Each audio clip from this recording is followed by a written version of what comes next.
Makanya kalau mau mandi itu doa dulu, sapa dulu airnya. Terima kasih air, kamu keren. Terima kasih hari ini kamu masih datang mengunjungi aku. Suka begitu?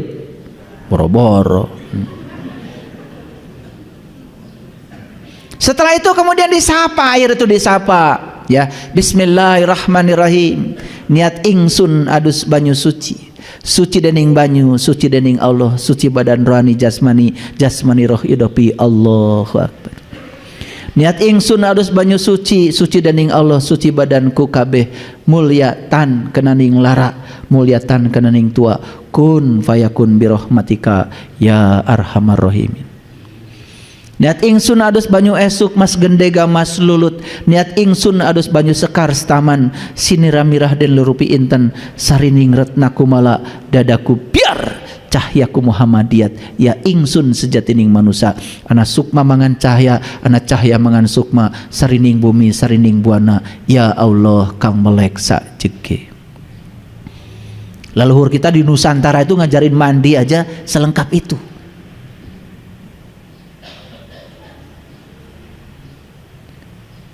Dan kita sangat menyepelekan ajaran leluhur kita. Itu yang bikin doa itu namanya Sunan Gunung Jati loh, pembawa ajaran Islam di tanah Jawa Barat. Wah, itu doa apaan? Jangjawokan. Sudah merendahkan leluhur kita sendiri. Padahal itu bahasa Nusantara. Setelah itu kemudian ambil air satu gayung, basahi dulu bagian bawah, naik ke atas, naik ke atas. Kalau sudah sini stop, jangan dibasahi dulu, sikat gigi dulu. Beri kesempatan darah turun ke bawah, darah turun ke bawah. Setelah darah ke bawah, ser itu terasa darah turun ke bawah, kan lumayan. Sambil sikat gigi, kita darah sudah turun ke bawah, baru naik ke atas, ke sini, baru kepala terakhir. Gitu mandi? Gitu enggak? Kalian tuh mandi salah, duduk pun salah, makan urutannya salah, ketawa juga salah, dengar pengajian salah. Makanya jangan heran kalau tiap hari itu salah terus, salah proyeksi, salah interpretasi. Ya sudah, produk salah kan hasilnya salah. Ngaku-ngaku sebagai orang yang paling benar, tambah salah. Saya itu kalau ngajak komunitas saya camping gitu, saya perhatikan cara tidurnya. Iya, tidur model kayak gitu. Aduh, hidupnya kayak apa? Gak jelas, merengkel.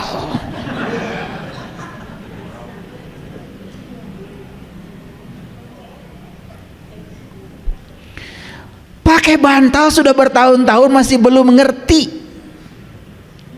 Bantal tuh menyangga ini dengan ini nih, supaya ini dengan leher itu tidak deadlock. Udah gitu bantalnya tinggi, nempel bagian sini, ini nggak kesangga, ya cangkel tuh. Berapa jam? Akibatnya penyakitnya itu ya migrain.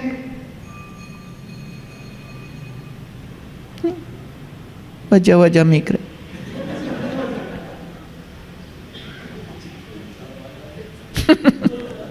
Iya, kepala sakit. Saya bingung itu. Tasnya macam-macam jenis obat penghilang rasa sakit.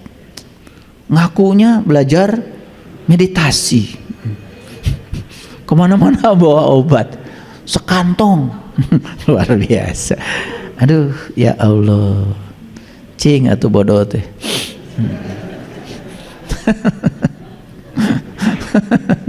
Ya, nggak apa-apa ya, mentertawakan diri sendiri ya. Yuk, kita buka sekarang Quran surat An-Naba. An-Naba itu apa tadi? Berita besar. Saya tidak akan jelaskan berita besarnya sampai tuntas, tapi semoga bisa nangkap maksud saya sedikit aja. Yuk. Amma yatasaalun. Tentang apakah mereka saling bertanya? Tentang apa sih saling bertanya. Ya. Anin naba'il adim, tentang berita yang besar. Naba'il adim itu berita yang besar. Bisa ditebak nggak berita paling besar di semesta ini tentang apa? Gempa? Tsunami? Krisis moneter? Coba, ada yang pintar nggak? Kira-kira berita apa yang paling besar?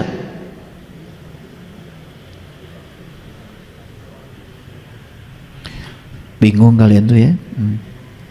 Ya, berita yang paling besar adalah berita tentang Dia yang maha besar, itu aja. Pusing. Apa sih yang lebih besar dari Dia? Apa sih yang lebih besar dari Allah? Gak ada yang lebih besar dari Dia, dan tidak ada yang menyaingi Dia. Kalau berita paling besar, tentu saja berita tentang Dia. Itu aja. Ini saya udah buka rahasia sedikit. Bukan tentang itu, tentang ini, bukan. Berita paling besar adalah berita tentang Dia yang maha besar. Itu saja. Sudah tahu berita itu?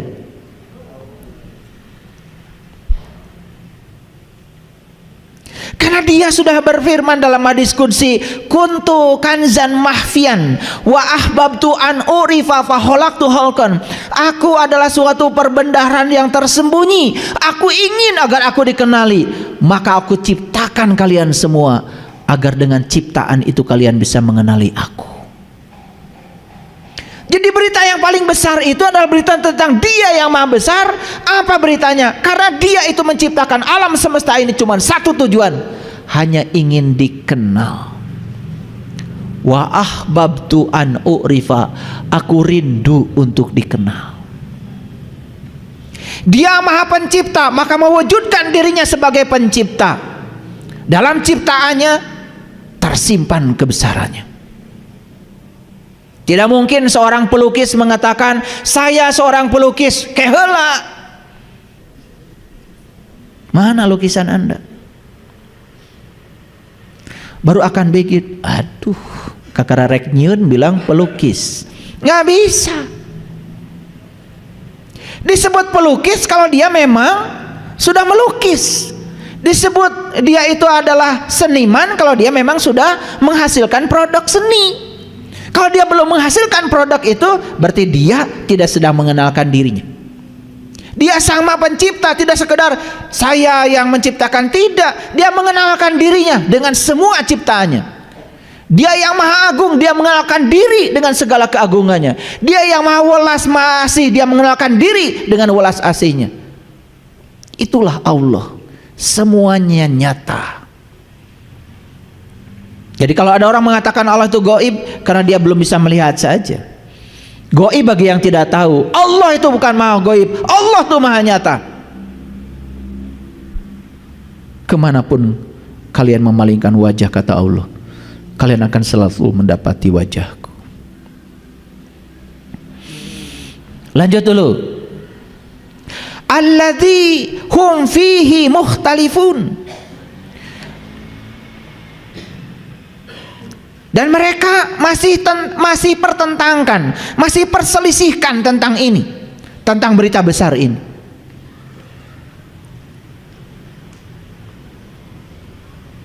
Kalla saya'lamun. Tidak. Kelak mereka akan tahu. Siapa yang akan tahu itu? Summa kalla saya'lamun. Tidak. Kelak mereka akan tahu.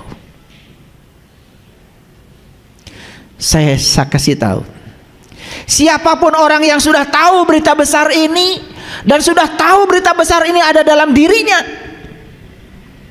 Allah berfirman dalam Al-Quran, sanurihim ayatina fil afaq wa fi anfusihim hatta yatabayyana lahum annahul haq. Aku bentangkan kebesaranku di segala ufuk, dan yang paling penting aku bentangkan kebesaranku pada dirimu sendiri. Dan siapa yang sudah melihat kebesaranku pada dirinya, maka dia sudah mengetahui apa itu kebenaran. Sudah lihat kebesaran Allah dalam dirimu?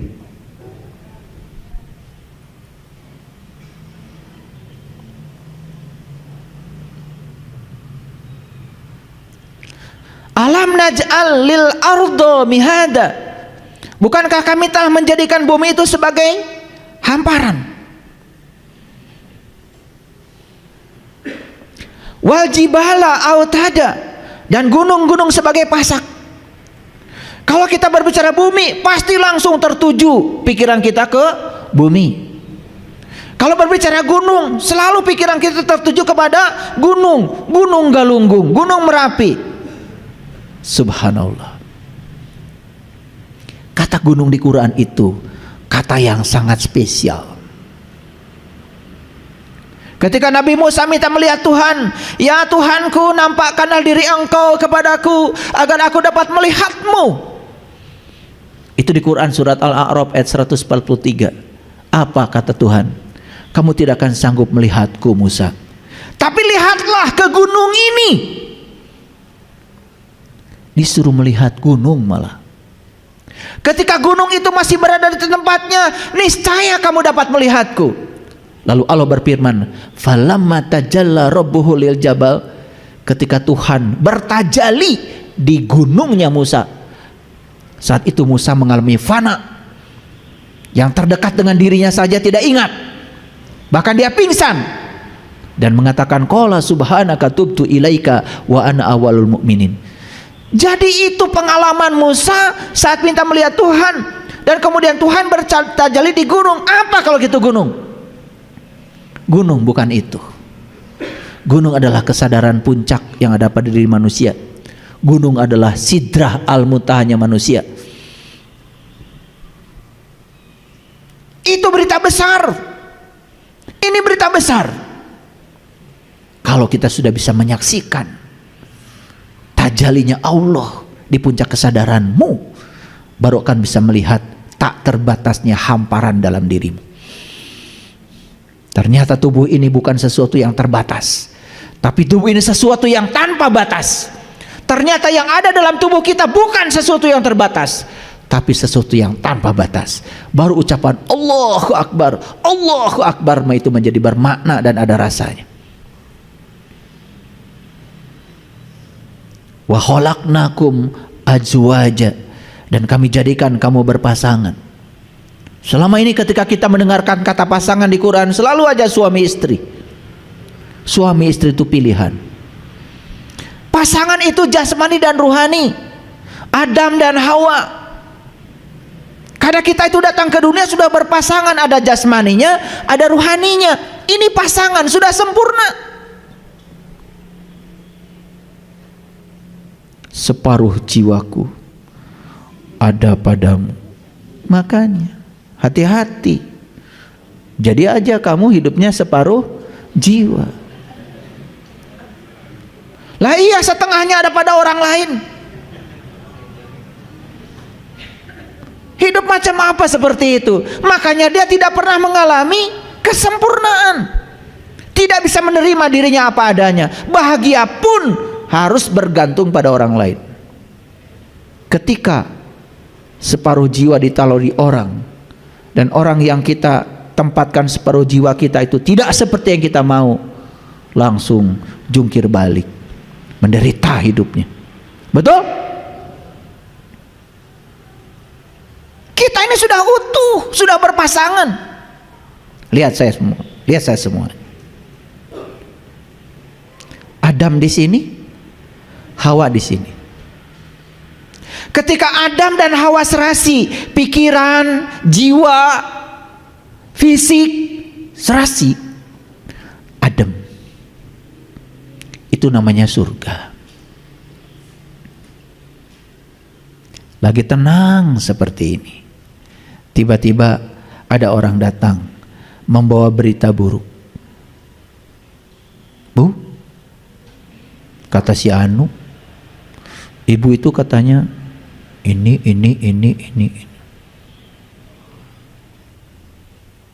Tuh yang datang tuh namanya buah holdi.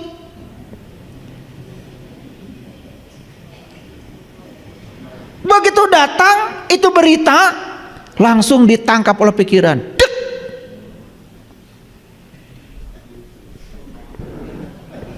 Wah, mulai. Betul. Jadi yang tadinya Adam dan Hawa sedang di surga, sedang menikmati keserasian, kedamaian itu, saat itu dia menelan buah holdi itu, langsung dia terusir dari surga, masuk ke dalam kemarahan, kebencian. Itulah neraka. Ngartos ya teh?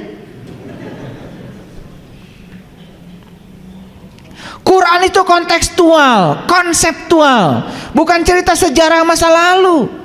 Quran itu terjadi di sini, saat ini, sekarang, dan kita mengalami setiap saat. Betul apa tidak?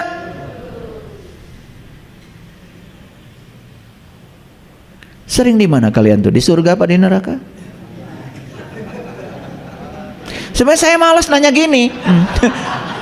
Kan dari wajahnya udah kelihatan gosong semua kan. Ini supaya kelihatan ada dialog aja. Formalitas, biar kelihatan ada dialog. Sebenarnya malas saya nanya, karena sebenarnya nggak nanya juga saya udah tahu. Kan dikit-dikit marah, dikit-dikit benci, dikit-dikit tidak bisa menerima kenyataan. Betul? Ketika orang lain tidak sama dengan pikiran Anda justifikasi orang lain itu salah. Bahkan dengan mudahnya menyesatkan orang lain. Ingat, di Quran Allah mengatakan, Inna Rabbaka huwa alamu biman dhalla an sabilihi wa huwa alamu bil muhtadin. Hanya Allah yang tahu siapa yang tersesat di jalannya dan siapa yang mendapatkan petunjuk. Tidak ada satu manusia pun berhak memberikan penilaian pada manusia yang lain. Kalau kita pedomannya Quran, yuk pedomani Quran. Karena Quran mengatakan Inna Rabbaka huwa alamu biman dhalla an sabilihi wa huwa alamu bil muhtadin. Hanya Dia Allah yang tahu siapa yang tersesat di jalannya, siapa yang mendapatkan petunjuk. Dan Allah ketika kita tersesat, ditariknya oleh Allah, dikasih berbagai macam pesan. Betul nggak? Hidupmu menderita terus karena ada yang salah dengan hidupmu. Tuh, tubuh fisikmu sakit terus karena ada yang salah dengan cara hidupmu. Tuh, kamu konflik terus dengan orang lain, ada yang salah dengan cara hidupmu. Jadi Allah itu tidak pernah menghukum, tetapi Dia hanya mengingatkan kita supaya kita kembali ke jalannya. Itu yang dilakukan Allah. Dan kenapa kita menderita terus menerus? Satu, karena kita tidak bisa menangkap pesan Allah kepada kita. Begitu banyak peristiwa yang terjadi, tapi kita tidak bisa menangkap pesan itu. Paham sekarang? Sudah berpasangan kita? Sudah sempurna kita? Ya sudah, kalau sudah sempurna, sudah berpasangan, ya sudah. Bahagia tentukan oleh kamu, jangan ditaruh di orang. Mau bahagia aja ayo pakai Kalau kamu baik sama saya bahagia. Loh. Mulai. Apa dapat dijamin orang baik terus pada kamu? Berarti kalau orang tidak baik, kamu tidak bahagia gitu? Ya Allah, bahagia macam apa yang kayak gitu? Itu bukan bahagia, itu senang. Karena kamu mendapatkan yang kamu mau, itu senang. Bahagia itu tidak bergantung mendapat atau tidak mendapat. Itu keputusanmu sendiri. Saya tetap saja tenang dan damai apapun yang orang lakukan pada saya. Saya tidak akan pernah mengizinkan apapun meruntuhkan kedamaian saya sendiri. Terlarang bagi saya menelan buah holdi. Cerita buah holdi aja dari dulu nggak ngerti-ngerti. Betul nggak? Jadi menelan buah holdi betul-betul menelan buah. Bukan. Yang paling berbahaya itu bukan mulut ini. Nih mulut ini. Telan olehmu semua pun berita dari luar lewat sini. Langsung kalian akan sengsara. Betul apa tidak? Masa nggak ngerti-ngerti selama ini? Segitu banyak pengalaman menderita. Anteng aja di situ. Iya, duit nggak punya, penyakit banyak, betul nggak? Iya, mau ngaji aja ke sini nggak punya ongkos. Apa bukan penderitaan itu? Betul nggak? Tetapi itu bukan Allah sedang menderitakan kita, tidak. Allah hanya mengingatkan kita, ada yang salah dengan cara berpikirmu, ada yang salah dengan cara hidupmu, segera perbaiki. Jadi cara Allah berkomunikasi dengan kita ya seperti itu. Paham sampai sini? Oke, lanjut dulu. Wa ja'alna naumakum subhata, dan kami jadikan tidurmu istirahat. Tidur yang mana ini? Tidur yang mana? Hati-hati. Bukan tidur yang itu yang ngorok. Kalian tidur itu masih mikir mimpi yang buruk-buruk, mungkin dikejar anjing gelo. Tidur macam apa kayak gitu? Nggak istirahat, betul nggak? Makanya bangun tidur badan pegel-pegel, kepala pusing, nggak istirahat, jalan-jalan. Kemana kita tidur jalan-jalannya? Ke tempat yang sesuai dengan frekuensi jiwa kita. Ini saya kasih tahu ya, kalau hari ini kita masih tidurnya yang buruk-buruk, mimpi yang buruk-buruk, itu sudah jelas isyaratnya bahwa jiwa kita masih sefrekuensi dengan yang buruk-buruk itu. Saya kan sudah tahajud, saya sudah duha, saya sudah baca Quran tiap hari, gak peduli. Itu artinya aktivitas yang kita lakukan itu tidak membuat kita tambah suci. Berarti ada yang harus diperbaiki. Gampang kok. Nanti saya bikin episode khusus deh tentang tidur. Banyak yang gak ngerti tidur itu apa. Jadi kemana kita saat tidur? Kita akan memasuki alam yang sefrekuensi dengan kualitas dari jiwa kita. Gak mungkin orang yang kebenciannya luar biasa, suka membicarakan keburukan orang, tiba-tiba besok cerita, tadi malam saya ketemu Nabi Muhammad. Gak mungkin. Beda frekuensi. Gak mungkin orang-orang kotor kayak gitu bisa ketemu dengan orang suci. Gak mungkin. Jadi kalau ngomong tuh yang benar aja lah. Ya. Tidur yang mana istirahat? Nih, tidur yang istirahat itu persis seperti tidurnya Ashabul Kahfi di gua. Itu yang tidurnya 300 tahun dan ditambah 9 tahun. Itu bahasa simbolik. Nggak akan saya buka itu rahasianya. Enak aja. Saya belasan tahun cari tidur kayak gitu. Keliling dunia saya. Betul nggak? Wah, udah belajar semua tradisi meditasi. Ya, enak aja. Miliaran saya keluar duit. Ini gratis lagi. Nggak boleh ya ilmu itu gratis. Karena kalau mendapatkan sesuatu dengan cara gratis, membuangnya gampang. Makanya di zaman Rasul ilmu itu ada maharnya. Itu bukan jual beli ilmu loh, ya. Karena apa? Mahar itu bukan membeli ilmu. Ilmu yang tinggi tidak bisa dibeli, apalagi ilmu tentang ketuhanan. Tetapi kalau kita mengeluarkan uang, hanya melepaskan kemelekatan kita pada uang supaya kita ihram, supaya jahitan-jahitan kita pada yang selain Tuhan dilepaskan dulu. Itu maksudnya, ya. Cerdas sedikit. Bagaimana kita bisa istirahat? Harus tidur. Tidur yang mana? Nah, tidur ini yang harus kalian cari ilmunya. Dan tidur ini tidak usah berjam-jam, hanya beberapa detik saja. Makanya di Quran surat Al-Ma'arij dikatakan, 1 hari di alam cahaya sama dengan 50.000 tahun di alam dunia. Beberapa detik saja kita berada di alam itu luar biasa. Kemarin di kelas online, saya membuka kemarin kelas online yang hadir hampir 95 orang. Ada dari Hong Kong, ada dari Jerman yang ikut kelas saya. Saya cerita tentang rahasia pikiran dan rahasia nafas. Dan saya singgung sedikit tentang itu. Pada nangis. Baru saya ajak meditasi sebentar saja, masuk melampaui yang berwujud, memasuki yang tak berwujud. Masuk ke kesadaran murni. Nangis semuanya. Ya. Tidur itu yang harus kita miliki, ya. Wa ja'alnal laila libasa, dan jadikan malam sebagai pakaian.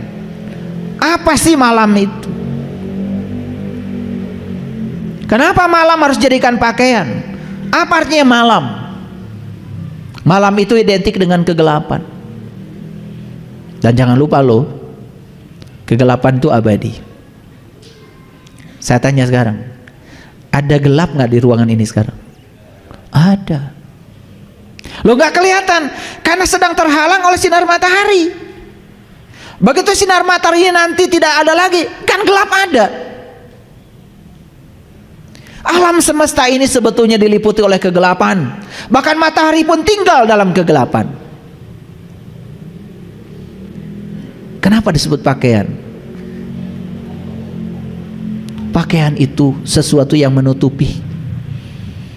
Ini bukan cerita gelap yang itu, bukan.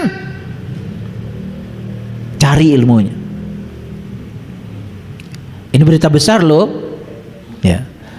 Dan ini tidak akan mengerti kalau tidak mengalami sendiri. Wa ja'alna an-nahara ma'asya, dan kami jadikan siang untuk penghidupan. Siang yang dimaksud bukan siang ini. Siang itu identik dengan terang. Artinya apa? Kalau ingin hidup benar, hiduplah dalam terang. Terang apa? Terang jiwamu. Maka di Quran surat Ar-Rahman dikatakan Rabbul Masyriqain wa Rabbul Maghribain. Ada dua matahari yang harus kau kenal. Satu matahari jasmani, itu siang yang sekarang. Tapi satu lagi, matahari ruhani. Matahari ruhani itu tidak bergantung pada siang malamnya semesta ini. Orang yang sudah menemukan matahari ruhani, mau siang mau malam tetap saja bagi dia siang. Cari ilmunya. Gak saya bagi. Ini saya bagi clue-cluenya aja. Enak aja. Ini kisi-kisinya aja. Ini kalau mau ujian, masa ujian dikasih tahu soalnya. Saya paling kali ngasih tahu kisi-kisi aja. Ini kisi-kisi aja, kisi-kisi. Wa banaina fawqakum sab'an shidada, dan kami bina di atas kamu 7 buah yang kokoh. Loh kok 7 bukan 8? Kok ini sama dengan tawaf 7? Kok sama dengan sa'i 7? Sama dengan melempar jumroh dengan 7 batu? Kok sama ya dengan 7 ayat Al-Fatihah 7 juga? Cari. Gak saya kasih tahu. Dan leluhur kita udah ngasih isyarat. Shiratal mustaqim itu ternyata rambut dibelah 7, bukan dibelah 8. Hebat ya leluhur kita. Berarti leluhur kita ilmunya sudah sampai. Di ayat lain Allah mengatakan ya, tentang yang 7 ini banyak sekali. Aku sudah menunjukkan 7 jalan kepadamu. Itu dalam Quran surat Al-Mu'minun. Dan di ayat ini Allah mengatakan wa banaina fawqakum sab'an shidada, dan kami bina di atas kamu 7 buah yang amat kokoh. Cari itu jalannya.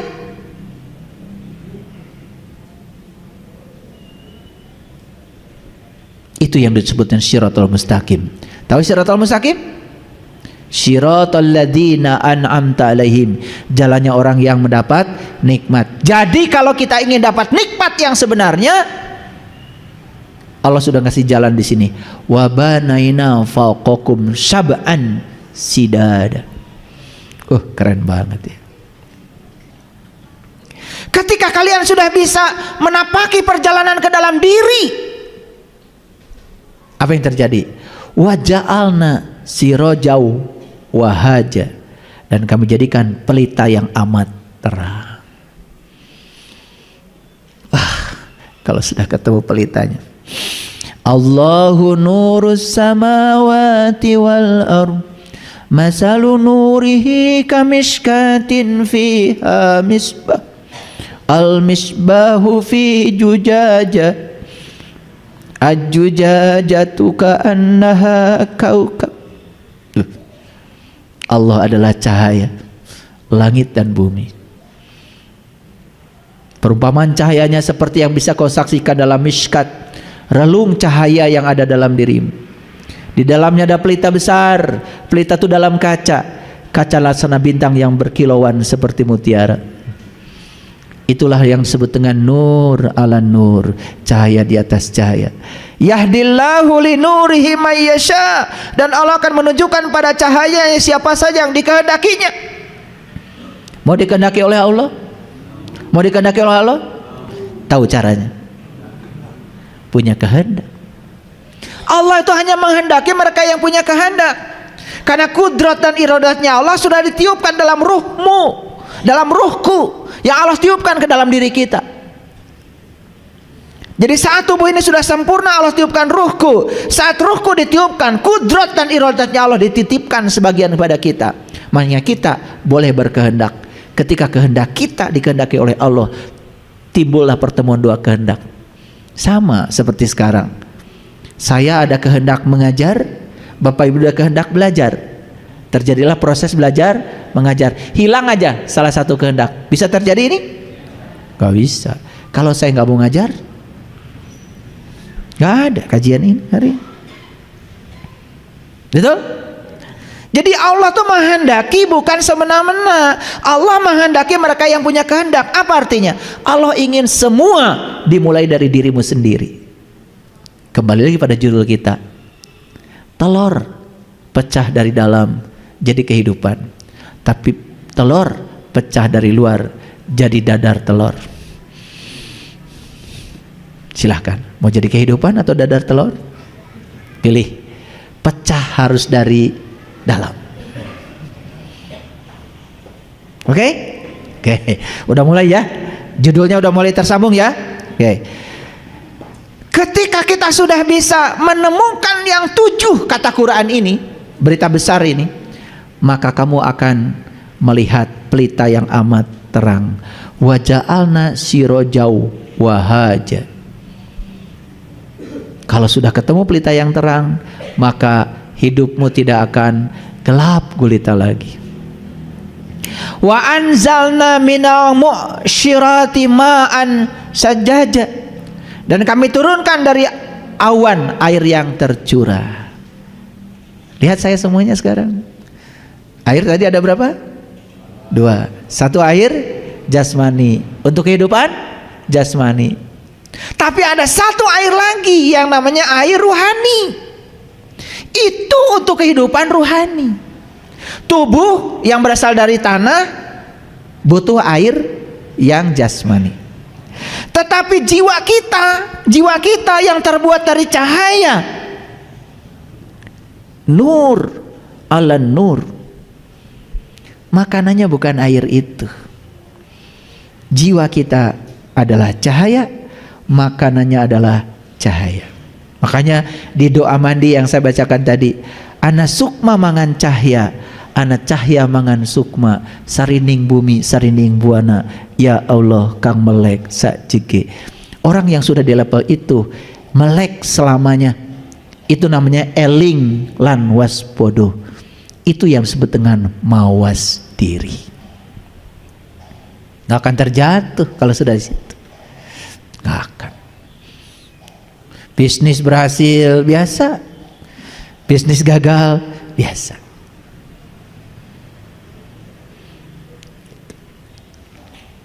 Badan sehat biasa, banyak uang biasa. Gitu.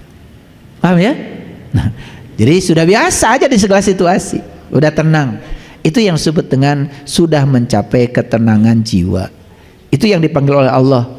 Ya ayyatuhan nafsul mutmainah. Itu nafs yang sudah mutmainah, yang sudah damai. Gitu.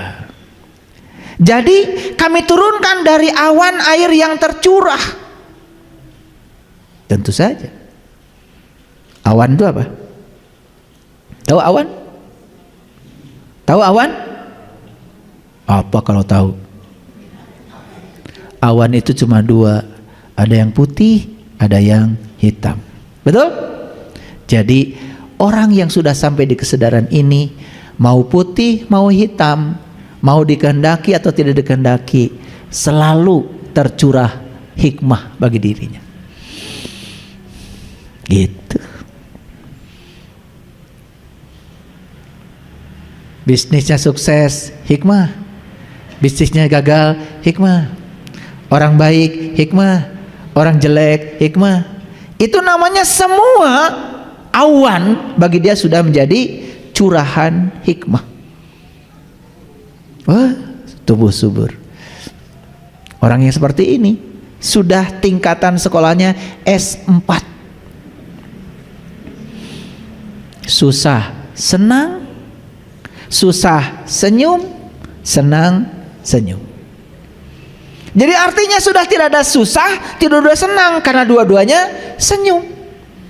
Susah senyum, senang senyum. S4. Ini sekolah paling tinggi.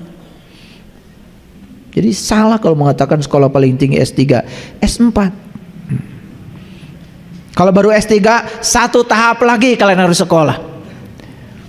Ya. Kalau sudah di level itu, ya sudah. Itu sudah siap itu untuk pulang.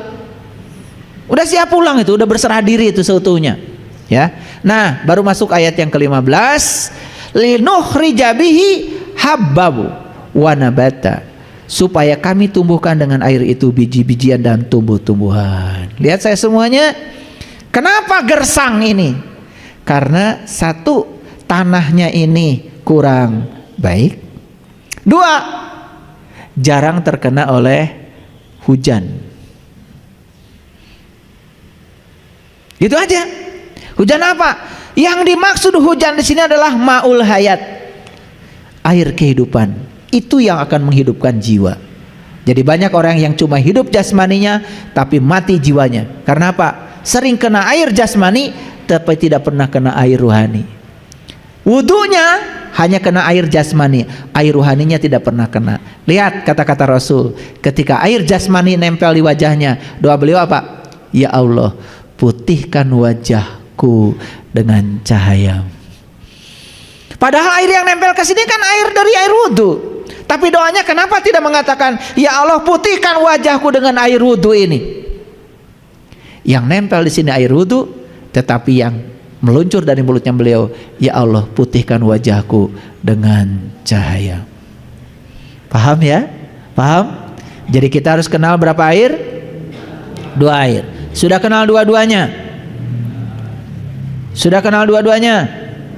Nah, yang belum kenal segera mengenali.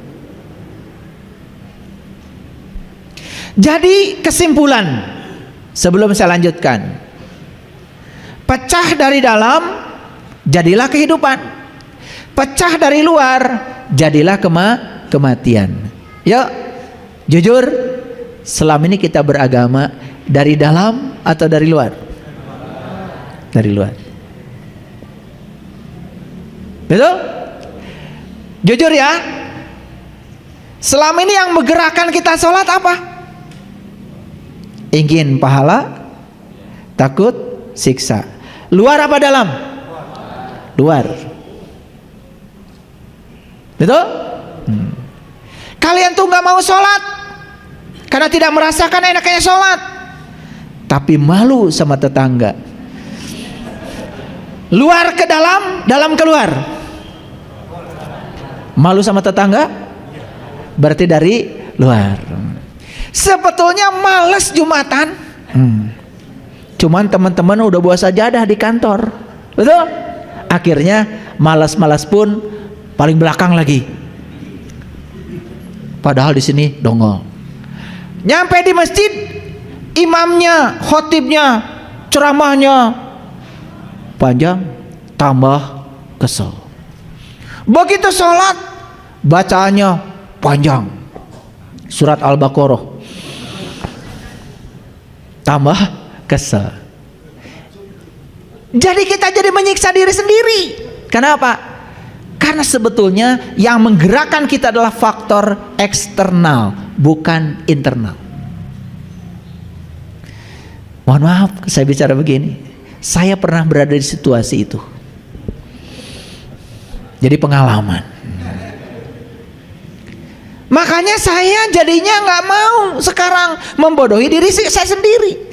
Saya ingin Jumatan ya dari dalam saya. Saya ingin sholat dari dalam saya. Saya ingin tahajud dari dalam saya. Sekarang semuanya sudah dari dalam. Maka tumbuh suburlah semua biji-bijian yang ada di sini. Paham? Oke. Jadi biji-bijian kalian sekarang tumbuh subur atau merana? Kenapa? Salah jalan. Harusnya dari dalam keluar, ini dari luar ke dalam. Ngerti ya judul ini? Nah, ini saya kalau bikin judul itu ada maksudnya, ada maksudnya. Makanya kajian-kajian saya judulnya beda. Karena saya tidak mau sama, ya. Nggak akan di kajian saya meningkatkan iman dan takwa. Nggak ada judul itu. Tetapi dengan saya bahas ini, meningkat gak iman? Meningkat gak takwa? Iya. Jadi kalau ingin meningkatkan iman dan takwa, kira-kira dari luar ke dalam atau dari dalam keluar? Di dalam. Kalau gitu, Nabi Muhammad sholatnya mi'raj dulu, sholat dulu. Ketemu dulu, nyembah dulu. Nah, dari dalam keluar atau dari luar ke dalam? Dalam keluar. Kalian? Umatnya siapa? Maaf ya, maaf. Kadang-kadang kita ini ngaku-ngaku umatnya, tetapi kita tidak mengikuti jalannya. Harusnya kita ikutin dong jalannya beliau, betul nggak? Itu makanya kata Nabi kan, sholatlah kalian sebagaimana kau lihat aku sholat. Apakah sholat kita sudah seperti sholatnya Nabi? Lahirnya saja sudah kacau, takbirnya kemana, rukunya kemana, apalagi batinnya, betul apa tidak? Nah, yuk perbaiki lahir batinnya. Kalau sudah sampai di level itu, nikmat. Nah, sekarang masuk pada renungan. Orang bijaksana mengubah pikirannya, tapi orang bodoh tidak. Kira-kira kita termasuk bijaksana atau bodoh? Belum ngerti ya? Oke, kalau belum mengerti gini. Ada orang pinjam uang sama kita 3 hari, janji belum mengembalikan. Ya? Mana yang kita lakukan? Mengubah pikiran atau memaksa orang supaya dia bayar? Ini udah mulai tidak jujur ini. Udah mulai tidak jujur. Tapi kerasa ke saya langsung nih. Jawab yang benar, yang jujur. Mengubah pikiran atau memaksa orang? Bijaksana apa bodoh? Nah, itu harus pakai contoh. Kalau orang bijaksana mengubah pikirannya gini, pasti nanti juga kalau dia udah punya duit pasti dikembalikan dong. Gitu. Yang diubah pikiran dia, bukan memaksa orang. Enak gak mengubah pikiran? Enak. Udahlah, saya doakan saja. Semoga dia banyak rezekinya.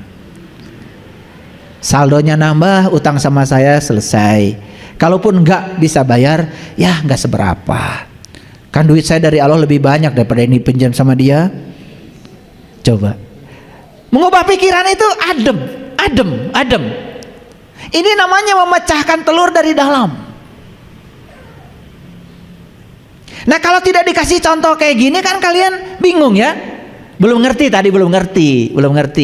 ya. Bukan belum jujur, belum ngerti. Nah, sekarang ditanya lagi.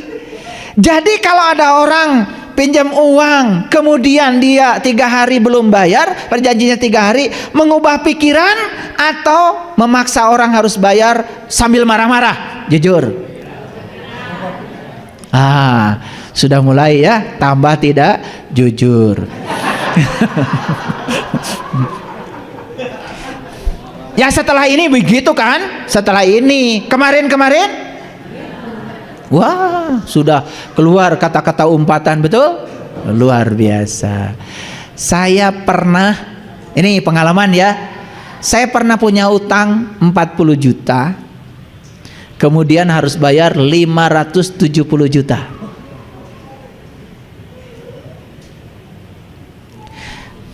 Kalau saya keluar, pasti akan terjadi konflik.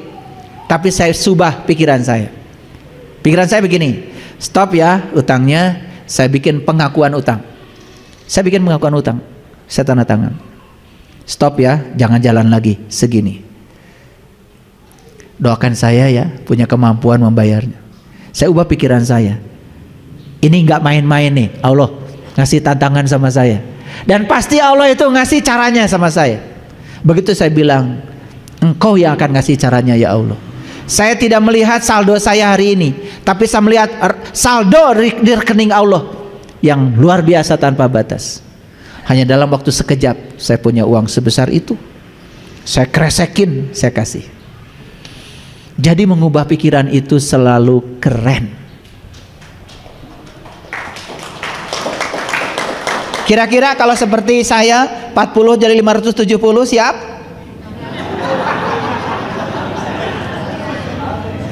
Lah kalian menyangka saya ceramah begini itu ngasih nasihat orang? Tidak. Saya tidak berkepentingan ngasih nasihat sama kalian semua, tapi saya berkepentingan memberikan pengalaman pribadi saya. Dan semua yang saya omongkan, yang saya katakan di sini itu pengalaman. Karena saya tidak berhak membicarakan sesuatu yang saya tidak pernah mengalaminya. Jadi sudah dilampaui itu semua. Dan ini butir-butir mutiara yang saya bagikan. Oke, sekarang mengerti? Kira-kira kemarin kita orang bijaksana atau orang bodoh? Kalau besok kalian masih begitu, berarti simpulkan sendiri. Ya. Bila ingin terbang, tinggalkan semua yang membebani.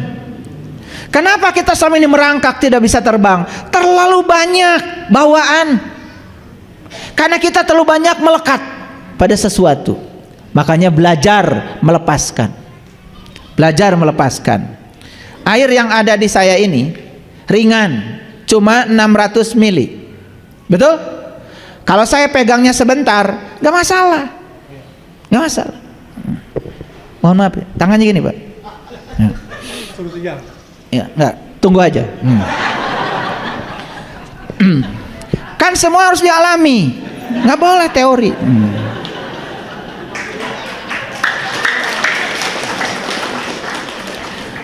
Para hadirin,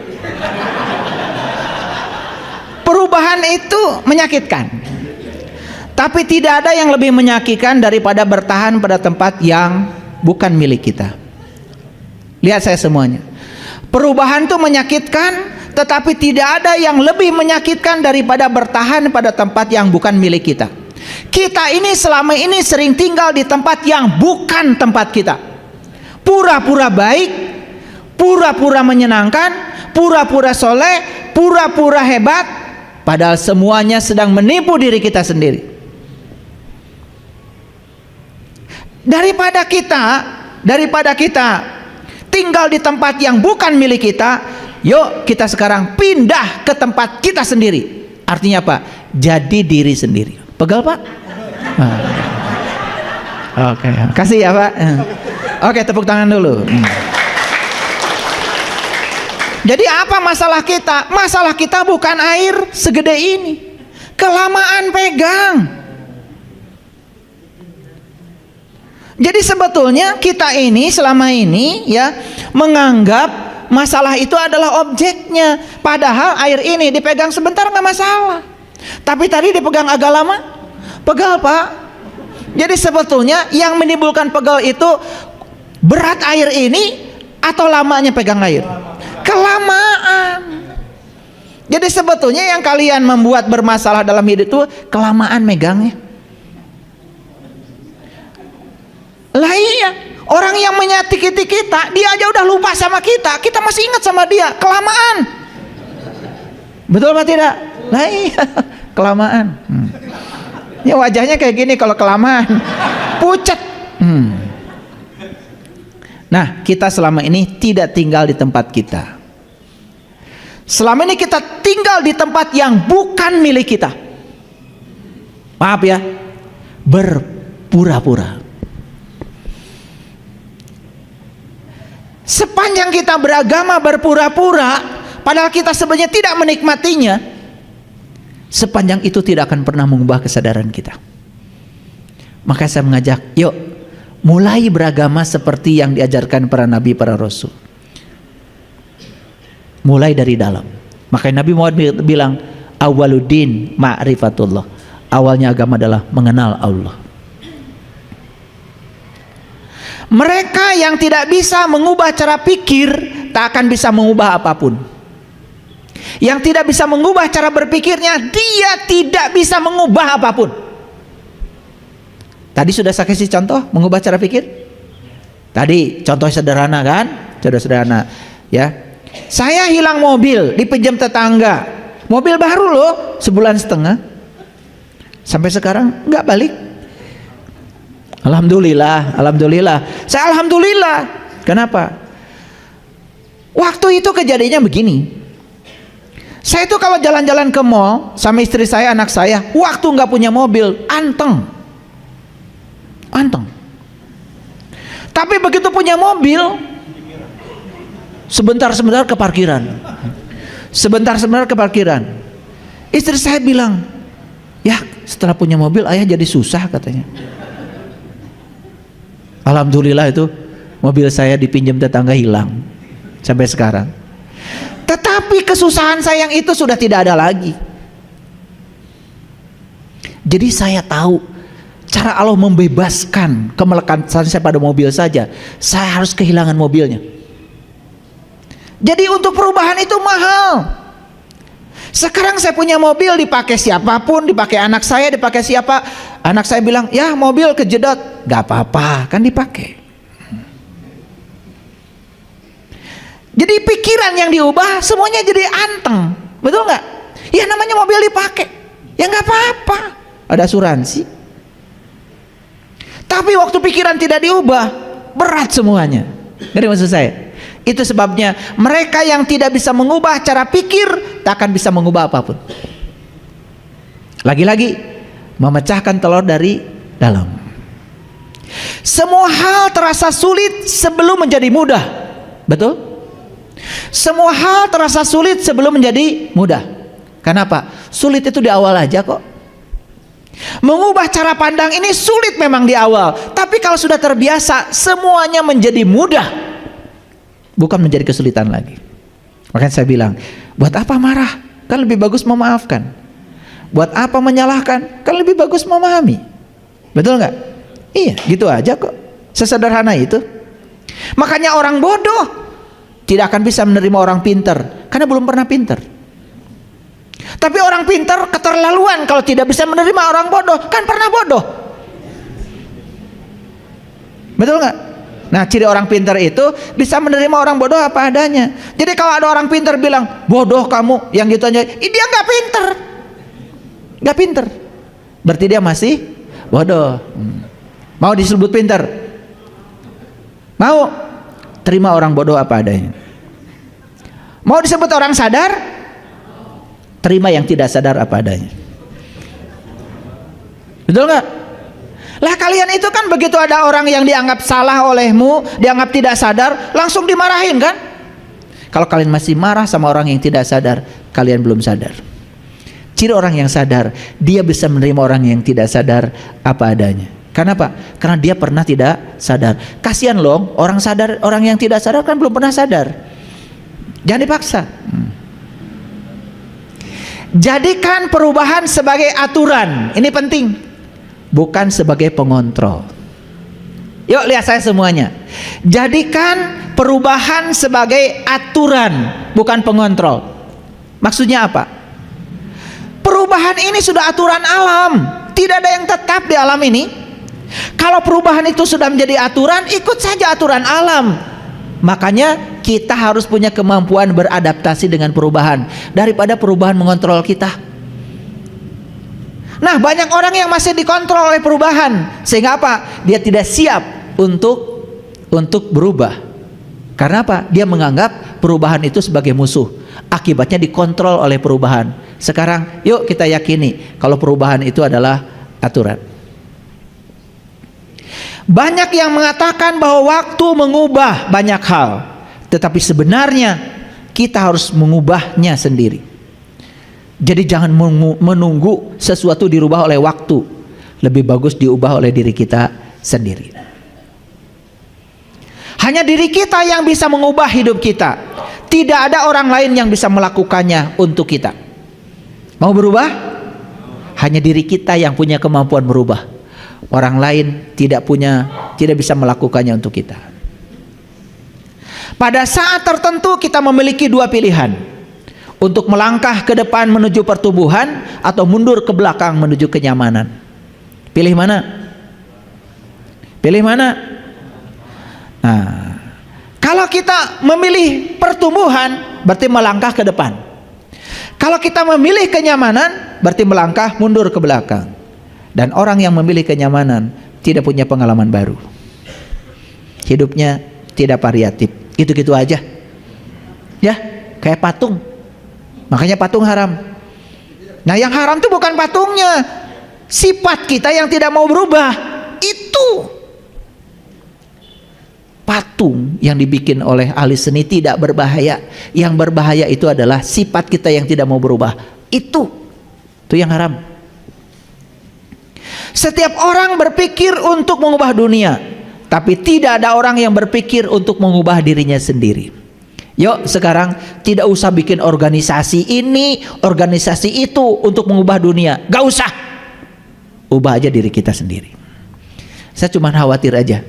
Kita bikin organisasi ini itu untuk mengubah dunia, tetapi kita lupa mengubah diri kita sendiri. Sekali lagi, dunia tidak akan berubah kalau tidak dimulai oleh perubahan pada diri kita sendiri. Betul? Yuk sekarang fokus ke dalam. Fokus ke dalam. Anak kita nakal dalam pandangan kita. Rubah pikiran kita. Ini anak kan anak saya. Tubuhnya adalah tubuh saya, bagian dari diri saya, selnya pun dari saya. Anak ini besar di lingkungan keluarga dan saya contohnya. Jangan-jangan anak ini nakal karena melihat contohnya pada saya. Pernah begitu? Anak melawan sama kita. Jangan-jangan dia pernah melihat pertengkaran kita dengan pasangan hidup kita. Yuk sekarang jangan menyalahkan, memahami saja. Jadi kalau ingin anaknya tidak nakal lagi, mulailah orang tuanya tidak nakal. Sederhana? Sederhana? Yuk, pilihan hari ini cuma dua, memecahkan telur dari dalam atau memecahkan telur dari luar. Pilih yang mana? Pilih yang mana? Nah, berarti kalau sudah memilih itu komitmen kita. Terima kasih. Assalamualaikum warahmatullahi wabarakatuh.